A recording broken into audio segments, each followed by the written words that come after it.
All right, rolling. Okay, so let's think. Stay in that position you were in, like that. Yeah. Okay. Come on. Well, so what should we talk about? So, you lived in the Tenderloin for how long? I would say about 7 years or something, or 8 years, something like that. And in that time, what is your most memorable experience? Well, there was many memorable experiences that were connected to romantic relationships and stuff. But what I was going to say, well, something that's just kind of novel and weird.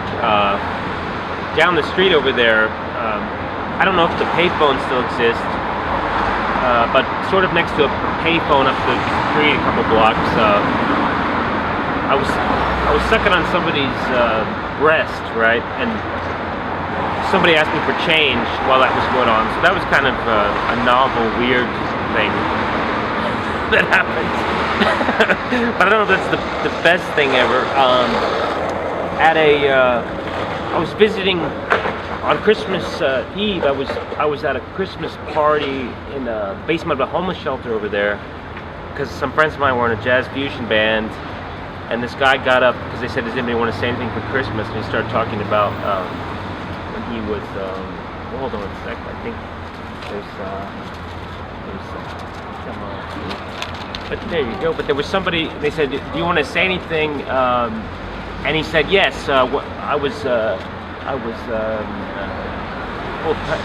He said, I was gang raped in a parking lot in Los Angeles, and then this other dude went to go strangle him or something, and then I said, hey, but then it all turned into this happy Christmas thing, and somebody took a picture. So that was kind of whimsical in a way. And it was kind of racist, basically, because the guy was talking about being gang raped, who was a black guy, and then this sort of Irish-looking guy said, "Shut up, you fucking nigger," and started grabbing him, and then I said, "Hey, whoa," and then we just all had a Christmas party. So that was kind of, I wouldn't say that was a peak experience, but it's an interesting thing to have happen on Christmas Eve.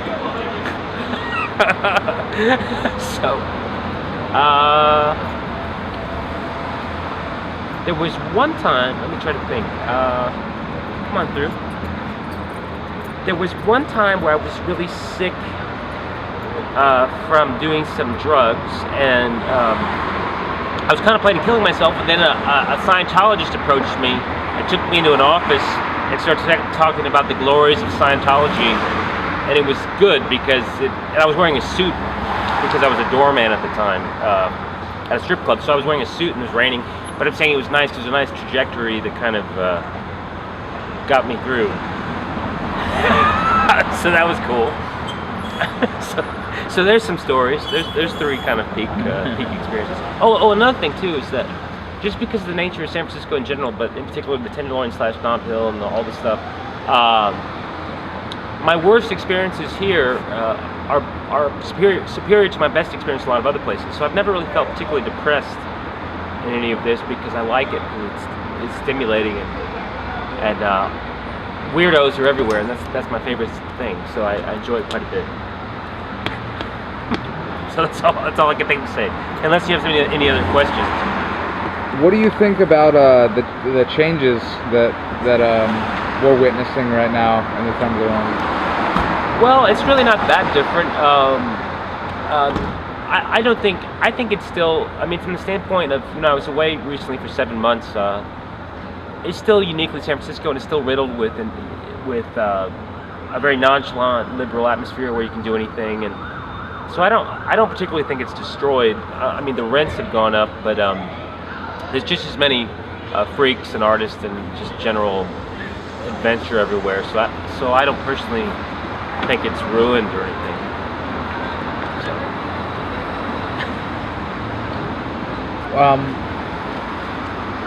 So I kind of just want to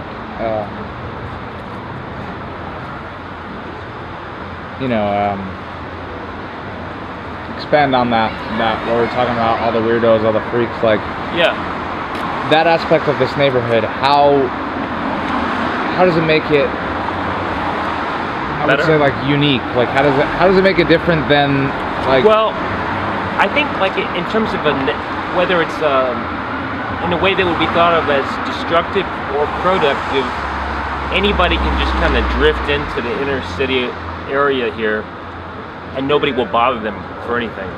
So a person can, ascend to some kind of success or whatever, personally, professionally, or they can just like lay on the sidewalk, or something, and it's and it's fine, more or less. Do you think that's how society is, how a healthy society would operate like that?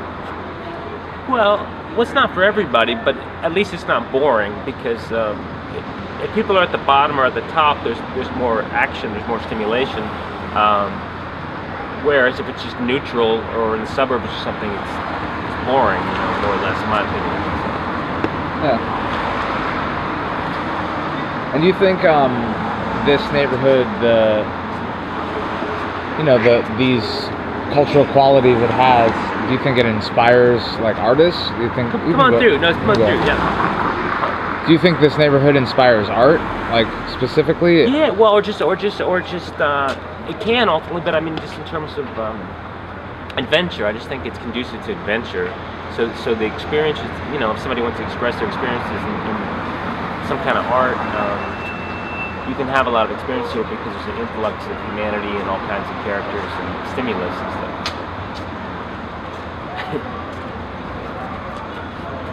There he is now. I've seen that guy. Speak up. But yeah, did you hear that last part? Okay. I don't know. I hope so.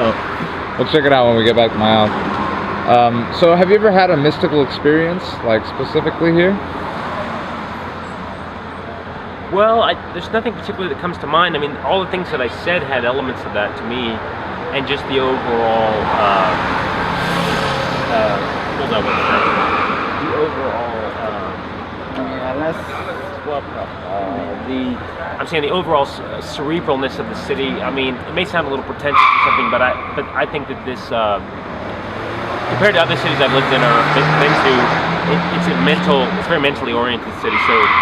So there's just kind of an aura of, the fast pace of life and all the people and whatever, whatever. Like we could do anything. Like I could just, do a handstand or jerk off in the middle of the street and nobody would care. So I'm just saying it's just kind of nice because most places are not like that. So it's not, and in a way, I mean, not that I would know from first-hand experience, but I would say it's probably similar to old school New York in that way. And not that New York doesn't have that in the modern age, but I think probably it's more like that in the past, All right, I think we got it. There we go. So